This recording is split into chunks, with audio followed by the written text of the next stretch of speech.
என்னாச்சு? ஏன் இன்னும் கால் பண்ணல? ஒண்ணுமே புரிய மாட்டேங்குதே. நாமளே கால் பண்ணி பார்க்கலாமா?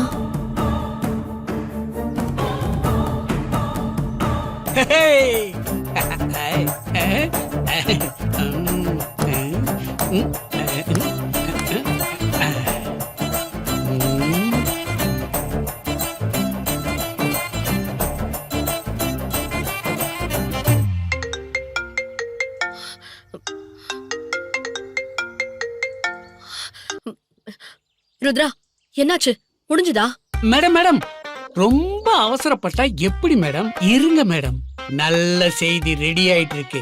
என்ன நல்ல செய்தி ரெடி ஆயிட்டு இருக்கா? ஆமா மேடம், சீக்கிரமே நல்ல செய்தி கேட்க போறீங்கன்றதுக்கு இது ஒரு எச்சரிக்கை செய்தி மேடம். இவன் கிறுக்கனா இல்ல நம்மள பைத்தியம் நினைக்கிறானா? ஒண்ணுமே புரியலையே.